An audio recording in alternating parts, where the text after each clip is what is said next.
están alumnos de quinto de secundaria? En esta oportunidad presentaremos el tema de estado gaseoso. Pregunta número 1. Si la densidad de un gas es 2 gramos por litro a condiciones normales, hallar su peso molecular. Bueno, a condición normal sabemos lo siguiente, ¿no? Vamos a ver nuestros datos.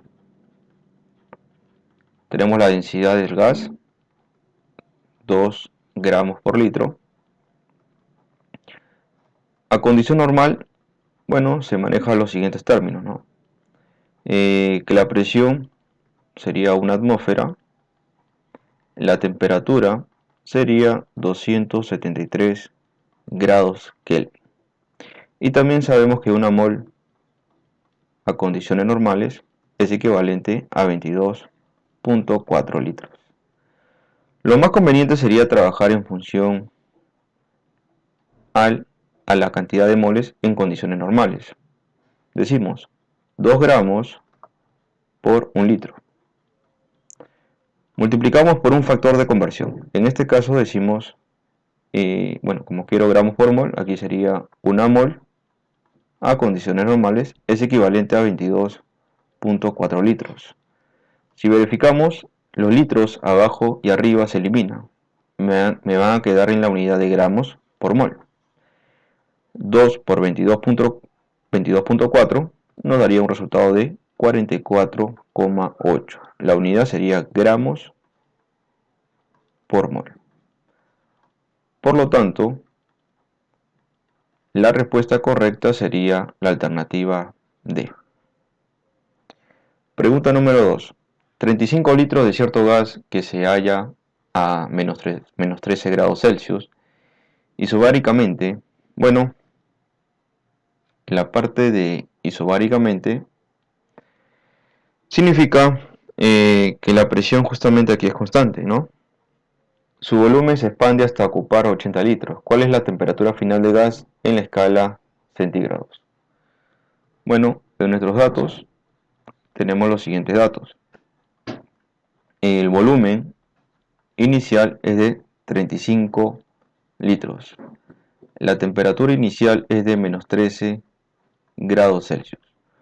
Se trabaja obviamente en función a los grados Kelvin. Para eso hay que sumarle 273. Nos daría justamente 260 grados Kelvin. El volumen 2 en este caso se expande a 80 litros y nos pide justamente la temperatura 2, pero en grados Celsius o grados centígrados.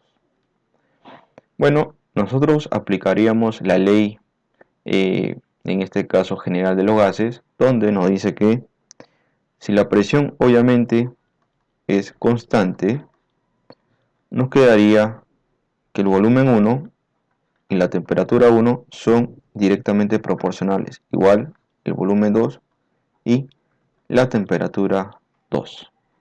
Tendríamos la siguiente propiedad.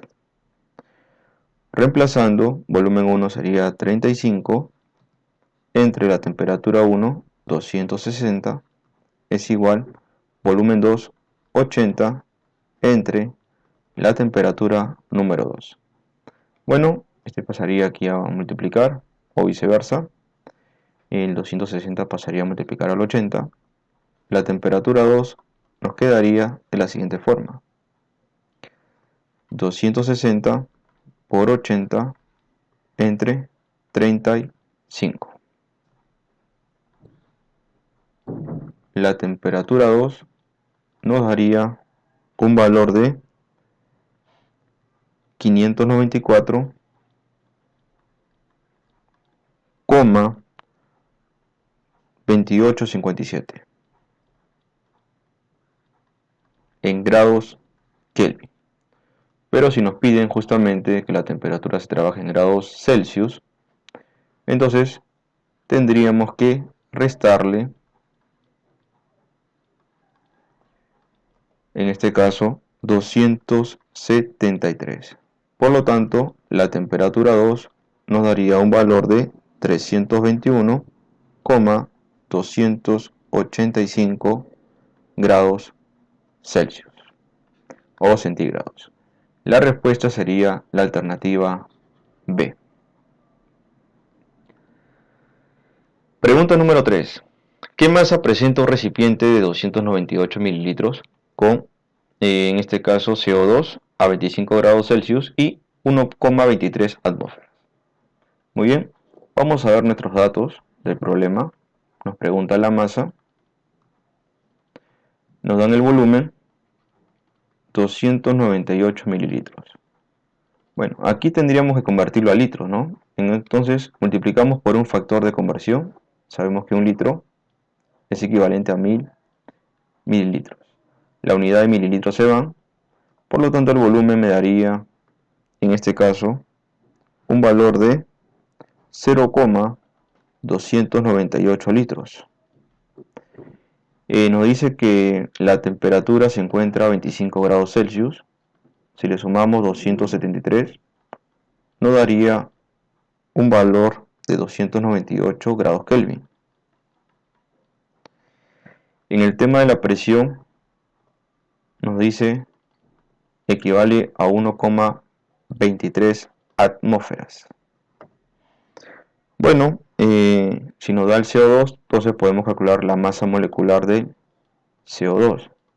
Carbono 12, oxígeno 16, trabajando en ello nos daría un total de 44 gramos por mol. Si la presión se encuentra en atmósferas, entonces más o menos voy intuyendo que justamente la constante universal con la que voy a trabajar sería el valor de 0,082, ya que la presión se encuentra en atmósferas. La unidad con la que se trabaja aquí sería en este caso mol por litro, bueno, que sería la unidad de la constante universal. Se trabaja en función a los moles, a la temperatura en grados Kelvin, atmósferas, bueno, sería atmósferas por litro, entre mol por grados Kelvin. Ese sería mi constante universal. Bueno, estoy viendo mis datos y observo que podría aplicar en este caso la ecuación general de los gases. Ecuación universal sería presión por volumen es igual a la constante por la temperatura por la masa entre la masa molecular. Yo justamente quiero hallar el tema de la masa, entonces despejando, la masa sería presión por volumen por masa molecular entre la constante por la temperatura. La masa sería igual en este caso, reemplazando mis datos, la presión vale 1,23, el volumen 0,298, la masa molecular 44, el R 0,082 y la temperatura 298. Resolviendo el cálculo, obtenemos que la masa me da un valor de 0,66 gramos. Por el cual la respuesta sería la alternativa E. Pregunta número 4. Hay la densidad de un gas que presenta 4,1 atmósferas y 127 grados Celsius, sabiendo que la masa molecular vale 16 gramos por mol. Muy bien, vamos a ver nuestros datos. Nos pide hallar la densidad. La presión equivale a 4,1 atmósferas. La temperatura es 127 grados Celsius. Sería sumarle 273 para convertirlo a los grados Kelvin. En este caso serían 400 grados Kelvin. La masa molecular del compuesto es 16 gramos por mol. Teniendo estos datos, podemos usar una de sus propiedades. En este caso sabemos que la densidad es la presión por la masa molecular entre la constante universal por la temperatura. En este caso se ubica en la atmósfera, entonces la constante universal sería 0,082. ya que la presión se ubica en atmósferas. Reemplazando, tendríamos la presión es 4,1 por la masa molecular 16 entre 0,082 por la temperatura, que sería 400. Por lo tanto, la densidad me daría un valor de 2 gramos por litro. La respuesta correcta sería la alternativa B. Pregunta número 5. ¿Qué volumen ocupará 2 moles de oxígeno a 127 grados Celsius y una atmósfera? Nos dan ya la constante universal. Bueno, vamos a revisar nuestros datos. Nos pide hallar justamente el tema del volumen. La cantidad de moles son justamente 2 moles de oxígeno. La temperatura son 127 grados Celsius. Tendríamos que sumarle 273 para poder convertirlo a los grados Kelvin. En este caso nos daría 400 grados Kelvin. La presión es de una atmósfera y el valor de R es 0,082. Muy bien, de acuerdo a los datos obtenidos, podemos aplicar aquí lo que es presión por volumen es igual a R por T por N, ¿no? Conocido como pavo es igual a ratón. Y queremos hallar el volumen, entonces despejando el volumen sería la constante por la temperatura por la cantidad de moles entre la presión. Reemplazando en nuestros valores, bueno, R vale 0,082, la temperatura son 400, la cantidad de moles son 2 y la presión es de 1. Por lo tanto, el volumen me daría en este caso 65,6 litros. Es decir, la respuesta correcta sería la alternativa